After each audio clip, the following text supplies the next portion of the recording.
Hello, everybody. Welcome to episode 8 of the It's a Lot Y'all podcast. I'm Allie D. With me, as always, producer Nicole, and we are so excited about today's episode because we have an amazing guest joining us. It is going to be Sean Heath, the PA announcer for the Dallas Mavericks and the in-stadium on-camera host for the Dallas Cowboys as well. And so we are really thrilled that he has carved out some time in his schedule to talk to us. Yes, we not only hear his voice throughout the arena, but Sean has such an important role, and I'm so excited to ask him so many questions and learn more about how he got started and what he does. Yeah, his position is truly a really not only impactful one, but a really difficult one. So let's go ahead and dive right in and talk to our friend, Sean Heath. All right, everybody, we are so excited to have the Sean Heath on the It's a Lot Y'all podcast. He is joining us now. Welcome to the show, Sean. Hi, everybody. How are you? Hey, so Sean Heath is the PA, the public address announcer for the Dallas Mavericks, and also another stadium personality for the Dallas Cowboys, which we can get to as well. But we have so much to talk about with you because we have like a zillion questions. We want to know everything there is to know about your job behind the scenes, what goes on, because you actually have a super important job, not only what the fans are seeing, but also us on the production side, because you are like kind of a leader in that. And I don't even know if you know that. But before we get into all of that, You're putting a lot of pressure on me right now. Now I'm nervous. I didn't realize my job was such a big deal. It is a big deal. But before we get into that, I just want to know, I mean, I know this story, but tell us how you got the job with the Dallas Mavericks, because that's a great story. Do you want the human version or the Sean version? The Sean version. Okay. Why not? So way back in 1966, I was born. And then fast forward, yada, yada, yada, boom. I'm the Mavs PA guy. No, in like the summer of 2009, the previous PA announcer, Humble Billy Hayes, was leaving. And the Mavericks decided to have open auditions. I heard about it waiting in a carpool to pick my son up from school. And I called in 214-747-MAVS and got scheduled. And they held the auditions like with one of those 6-foot folding tables sitting on the floor of American Airlines Center because the stars weren't playing, so the ice wasn't down. So it was down to the cement. Oh. And they had us come in, and I think like 60 people auditioned live. And I don't even know how many other people sent in videos and audition tapes and stuff around the country. I think the number's like close to 200 something. What was weird was it was the table, a microphone, and some script pages. Starting lineup, a couple of vibes, like no Mavs vibes. No noise in the stadium except for over your left shoulder. So the giant Jumbotron was about 6 feet from the arena floor. It was lowered down because they were working on some issue with a module or a panel or whatever. And Mark Cuban was standing over there talking to one of the techs because Mark's a tech nerd, right? Yeah. He probably had the solution. So Mark was over there talking and they say, okay, go. They're sitting like 40 feet away. You're almost in the center of the floor. It's a very lonely feeling, a folding table and a microphone and some pages. Yeah, and Mark Cuban's right over your shoulder. So being the clueless person that I am, I just went in and did it my way. I did it how I would do it. I had worked on microphones for 20 plus years. I started working as a DJ in nightclubs when I was 16. So I've been talking on microphones to big groups of people forever. I worked in musical theater for a couple of years and sung backup harmonies for music artists. And so I've been on a microphone before, but never exactly like that. Like I remembered announcing a high school basketball game one time back in the early 80s. And so they had the open auditions. I did the starting lineups. And then I asked this, hold on just a second. And then I did the starting lineups in Spanish. And they narrowed it down to 10. They put up an online voting. Those of us who were auditioning, we didn't know they videoed our auditions and then put them up on Mavs.com and people could go on the website and vote. And then they narrowed it down to 6 of us. There were 3 preseason games left and they let each of us do half of a preseason game. So I got to do the first half of the preseason game against the Cavaliers. And that's when LeBron and Shaquille O'Neal were still there, but they were both out because they had played the night before. So I didn't get to it, and I'm like, oh, that sucks. So Yeah. anyways, we did the preseason. It was really cool. It was the first time I'd ever sat in American Airlines Center below the 300s. When I watched Mavs games, prior to that time, every game I ever saw, I was up in either like 310 or 306. I'd never seen a Mavs game down in the lower bowl. And I got to sit down in the 100s and watch a Mavs game like, this is the greatest thing ever. Even if I don't get the job, I'm like, this is Right. cool. Because I've been a Mavs fan since day one. And so then they narrowed it down to two of us after that. And Mark couldn't make a decision or didn't want to make a decision. So then he decided, let's let each of these guys do a regular season game, a full game. Wow. So the other guy was Mike Taylor, who now I think is the voice of the Texas Legends. Okay. team. And he does a lot of other stuff around town. He's got an amazing voice, amazing baritone, really good voice. And so Michael did the first game, and I got to do the second game. So November of 2009, the first NBA game I ever announced, we were playing the Utah Jazz. We were down 17 points, I think in the third quarter, and Dirk scored 29 points in the fourth quarter to set a franchise record for points in a quarter. Wow. We won the game. That's the first NBA game I ever announced. Chills. And they still didn't make a decision. So Mark decided, well, what we'll do is we'll have them alternate home games and have them do 5 games each, which that pushed us into like December. Right. Yeah. The second game that I announced was against Houston, and we were down 16 points in the first half, and we ended up coming back and winning that game. And I thought, oh, this is great. Guess who becomes the lucky charm? Yeah. So back and forth. But ultimately, I got the job, and this is my 14th season. And then, like everything else I do in Dallas, I wasn't going after gigs in Dallas at the time because I was working as a software engineer and a corporate trainer. And then this Mavs opportunity, I'm like, yeah, cool, I'll do that. And then I started to realize, hey, maybe I could do this. Maybe this could be the thing I do. Mm-hmm. Yeah. And so, you know, I know a person here, and then our good friend DJ Wiz, Anthony Johnson, he was asked to fill in over at the Cowboys on the East Plaza as a DJ. And it turns out one of their hosts needed to be replaced. So Anthony told the Cowboys, hey, you should have Sean come over. So I went over, and that's how I wound up being with the Cowboys. And then Started a couple over years there. later, I'm like, Ellie, you know, we need to, I was desperate. And I'm like, and I even told him, I said, at the time, I said, I can't imagine she has time to come and do this. She's so busy because you had just started your clothing. So you were really hardcore into LED enterprises. And so you were going to all the trade shows, and you were really focused on them. Like, Right. okay, she's going to have time to do this. Plus, I was kind of pushing you. I'm like, when are you going to do your album? When's another album coming out? Yeah, What's yeah. this? Yeah. And That's when I so was singing. Yeah. I didn't think there was any chance at all that you would have time to do that. And so I just hesitantly sent you a text.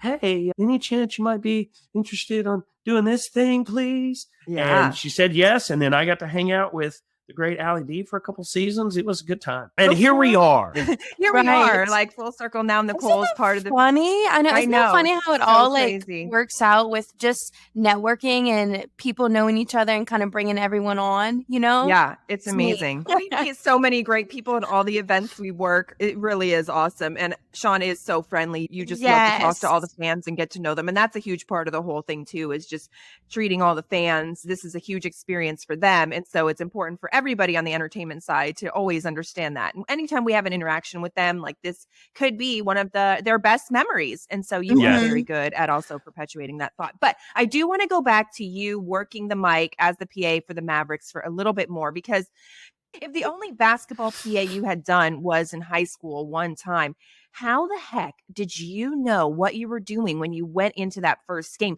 Because your job, you guys, so you understand, Sean is the person communicating everything X's and O's and basketball related that goes on the court to the 17,000 plus fans in the arena, and also to our show, which is going on at the same time, our entertainment side. So to me, it just seems so crazy that your first gig is like on an NBA court. You didn't do it in college. It wasn't something that you had done 100 times at that point. So how did you even know to say like timeout or number Right. 2? Like, how'd you know all the intricacies of the position? You know, I never really thought about it like that. It's like being a surgeon and being like, well, I've never really done the surgery, but give me I've that, seen it on give me that TV. spork. I'm going to save a life. So, I have a headset on Mhm. that I can hear our replay game coordinator, Carla. And then back when Steve Letson was running everything, he would call the show kind of from over my shoulder near press row. He's sitting down there making sure everything's going.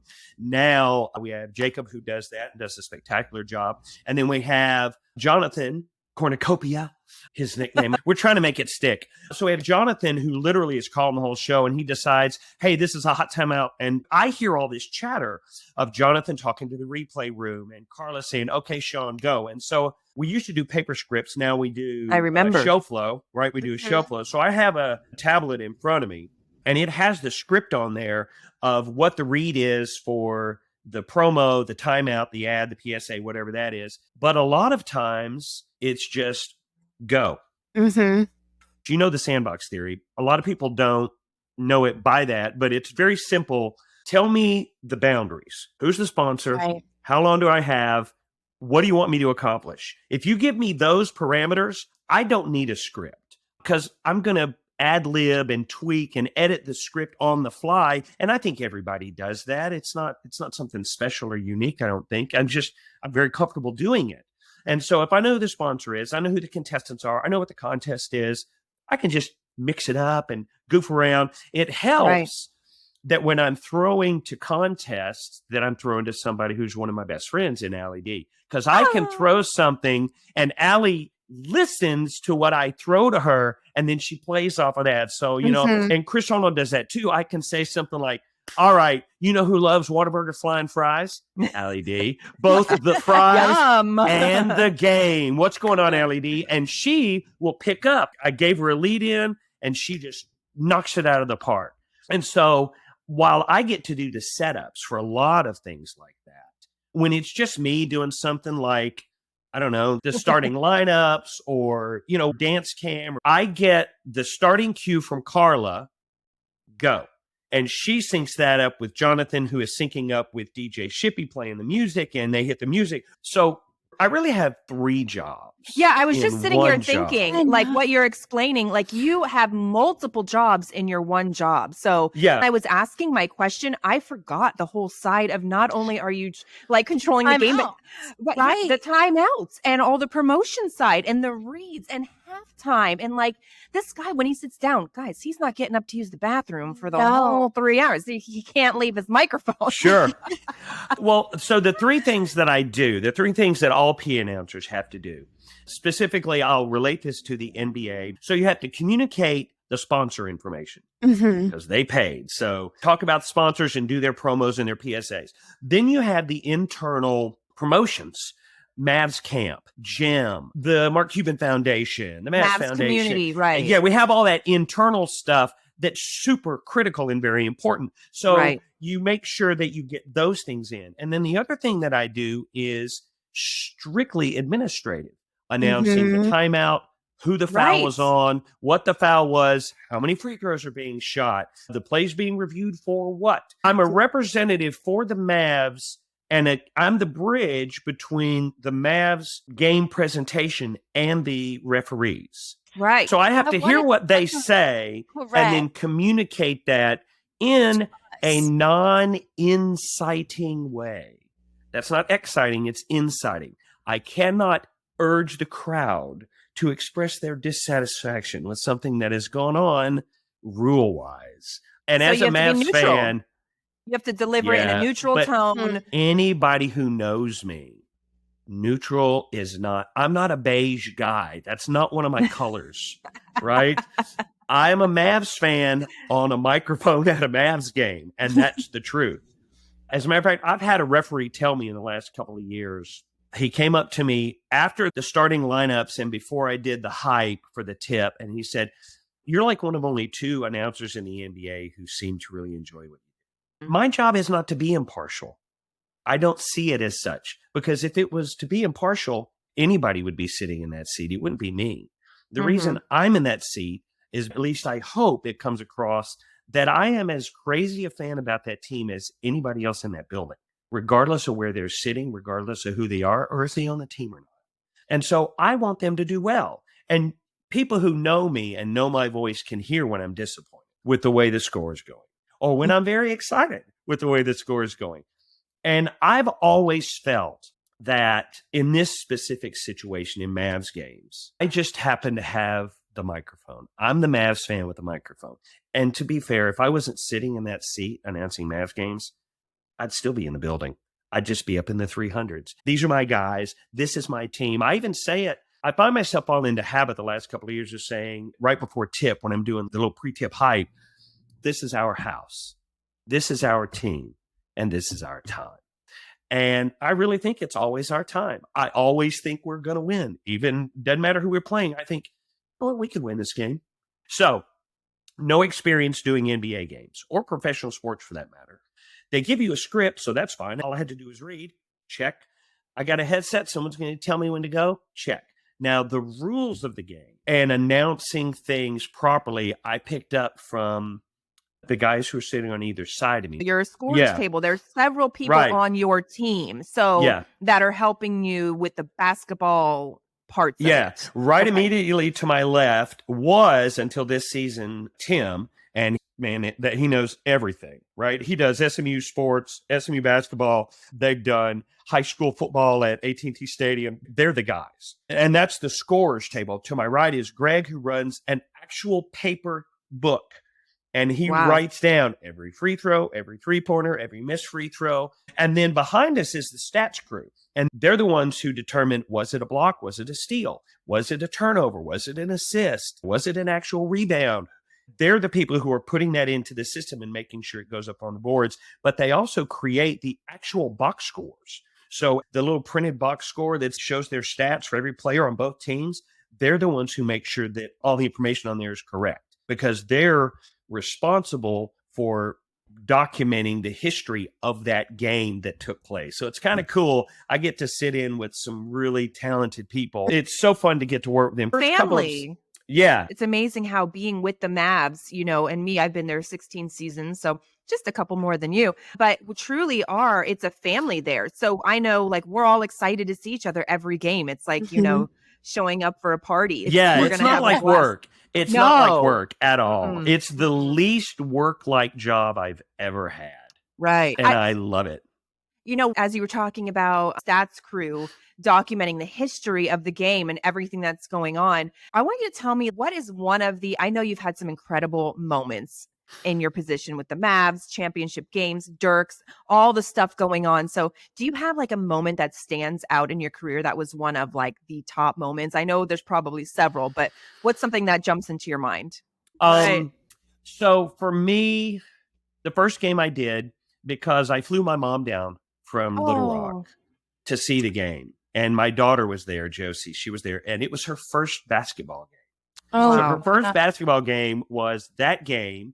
Dirk and JJ were her favorite players. Dirk goes crazy in the fourth quarter, and I was announcing it.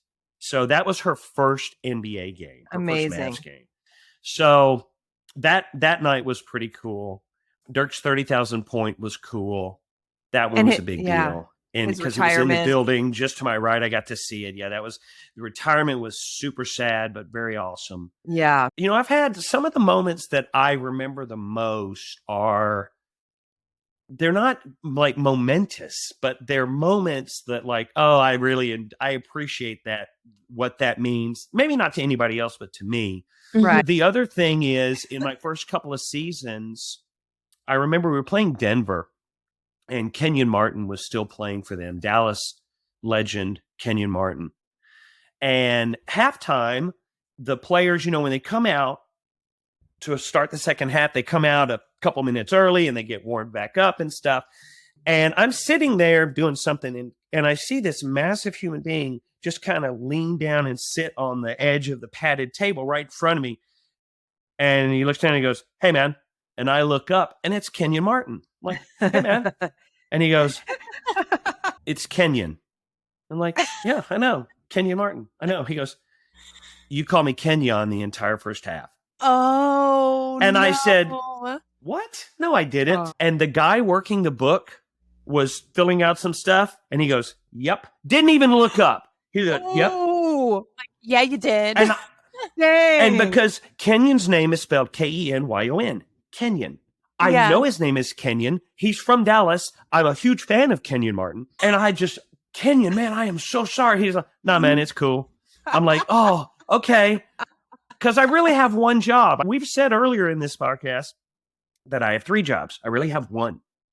Say things correctly. Correctly. Get the players' names right. Get the ball kids' names right. Exactly. Get the game ball delivery name right. Get the names Right. I do want to ask you, though, being a Mavs fan, how do you feel about, for instance, when you say like Luka and all the things, does that resonate with you that fans take that home? And do you ever think about how cool that is to kind of make a staple or a slogan being in the Mavs world, like for fans that just all of a sudden are like, Luka, like every time you think of Luka, you just say it?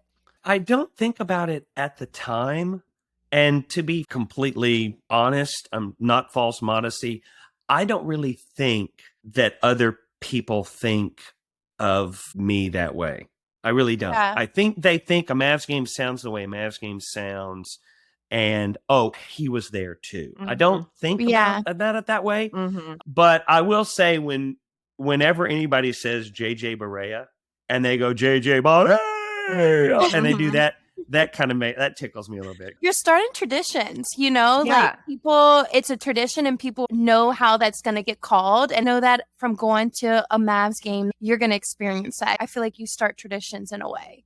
Well, that's very nice of you to say, unless you hate the way that I say it, and then you dread the fact that every time you go to a Mavs game, it's going to be me. Is that guy still here? Hey, what'd you say about Kyrie? There was something funny you said last game. We were like, that was silly. Oh, did I say, Kai goodness? Yes. Yeah. That was so good. Christy, the usher, and I were like, oh my God, did he just say that right now? Well, because here's the thing. When we talked about trade deadline, right? I'm very hesitant sometimes to throw something out new for a new guy during the middle of the season. And so I don't really workshop these things. They pop into my head and I have the button. I push the button on the microphone and I yell it out in front of everybody and let's see what happens. Right. And so JJ, that was what happened. That's how JJ happened. The Dirk and the Luka are kind of self-defense because I'm a tenor. I have a very high voice. And when I get excited, it gets even higher, but it's very clear in the upper end of my voice. And that can really be piercing and annoying to people. Oh my God. I know, because I have been told. So the first game I ever did, I knew that when I am loud and high notes, it's very clear and very piercing. So that's when the growl came in. And I didn't do it on purpose. It just happened. I didn't even realize I was doing it for the first half of the game. And the guy that was working the book said, "What are you doing with your voice?" I said, "What are you talking about?" He goes, "You're like growling everything." I'm like, "What?" And then I paid attention, like, "Oh, crap, I am." And it just happens. I don't even think about it. And the reason I say those things is because they amuse me. It's about me. So all of the different things I have for Luka or for whatever, those are things that I'll think about and I'll try them out. I have had players come up to me a couple of times, very rarely, but I've had a couple of players come up to me where I would drop something, like I'd come up with a nickname or something, and they would come up to me like, "Yeah, man, I'm not feeling that." I'm like, "That's cool. Ooh. It doesn't hurt my feelings. It's your name. If you don't want that nickname, that's cool." So back to Kai and Kai goodness. I'm very hesitant to just call him Kai because his name's Kyrie, but all the guys call him Kai. And I guess I have a need to feel cool and feel like I'm in the club. So I started calling him Kai. And so one thing that I do that I've been told nobody else does is when our players go to the free throw line, I only say their first name. And with Kai, now going to the line for 2 shots, Kai. Wow. I don't say his full name, Dwight. But with Luka, he's the only one who gets the real, like, I want everybody to calm down, stop chanting, shooting free throws. Right. Controlling the crowd. To the line for 2 shots. Luka. Yes. We love that. Everybody relax. It's okay. Right. And so with Kai, I could say Kai 3, Irving, but Right. I like Kai. I think it fits. It's very simple. It's very clear. But I think people remember the way I said a couple of different ways I said Absolutely. Dirk's name, Yeah. or they remember some of the things I've said about Luka, and that's kind of neat. Yeah, it has But a that's huge not why I do impact. it. Yeah, it has a huge impact on the fans and actually also the history of the game. Like a Mhm. lot of your other dad jokes have a big Oh impact no. on me, Oh which is what man. I learned when we started to work together at the Dallas Cowboys. I had no I just idea want to that you were just apologize dad jokes. retroactively because I'm a dad. You're I a have dad. I've said this before. I have been extremely fortunate when I have worked on stage to work with some of the most talented women in sports presentation. Oh, I You, love that. Kami Stroop. I did a couple cotton balls with her, and even my first year at the Cowboys, I worked with Kelsey Charles, and she's on stage with me, flawless, just right. flawless. Now I'm in stadium and I'm on set with Shonda, Mhm. music. I mean, the talent level. I'm kind of nervous. I'm like, are you sure you want to put me with Oh her? gosh. So I've been very fortunate in the women that I've been able to co-host with. You all have similar personalities in that no matter what stupid thing I say, and Nicole handled this too as a stage manager, no matter what ridiculous thing I say, you're like, no, that's Sean. Whatever. And it doesn't phase any of you. You don't No. get flustered. You're just like, yeah. But you are all able, because of your personalities and your talent and your skill sets, you're all able to just roll with it and go, oh, I guess we're doing this now. Okay. And you just jump in and play along with it. And it makes my life, not just my job, not just my career, it makes my life so much nicer because I Aw. get to develop those relationships and friendships with you. Mhm. You get what's going on in here, as loud, as noisy and crazy as it can be in there. You get it. You're like, oh, I see what he's doing. And you just go right along. And you keep me, all of you keep me from looking much more stupid than I look. Can you Oh. imagine if there was nobody, if you weren't reining me in, can you imagine the insanity that would be happening? It'd be crazy. Hey, believe it or not, I can't imagine it, you know? Yeah, you've seen it. can. I know. I've seen it. Sean, this is so exciting. I feel like we could just talk forever and ever about all the awesome things you do because there's just so many sides to your job with the Mavs and also with Cowboys. And I just feel like the fans really got a good insight on what it's like to be behind the mic in your shoes because it's not just saying timeout. It's not just calling the players' names. It's such a huge part of the entire Mavs experience. So thank you so much for joining us on the It's a Lot Y'all podcast. I can't believe the time is up and we're so happy that you were able to make it today. Thanks again. It's been my honor. So we're just going to go back and start over and do everything different again, right? Yeah, we're just going to start this whole thing over again. Okay, cool. Great. Ready? Everybody, back to one. Places, people. You nailed it. All right. Thanks again, Sean. Thanks, guys. See you later. Thank you so much, Sean Heath, for joining us on the It's a Lot Y'all podcast. Wow, I learned a lot of stuff that I didn't really realize goes on in his job. I know. It was really great to have him on the show. Yeah.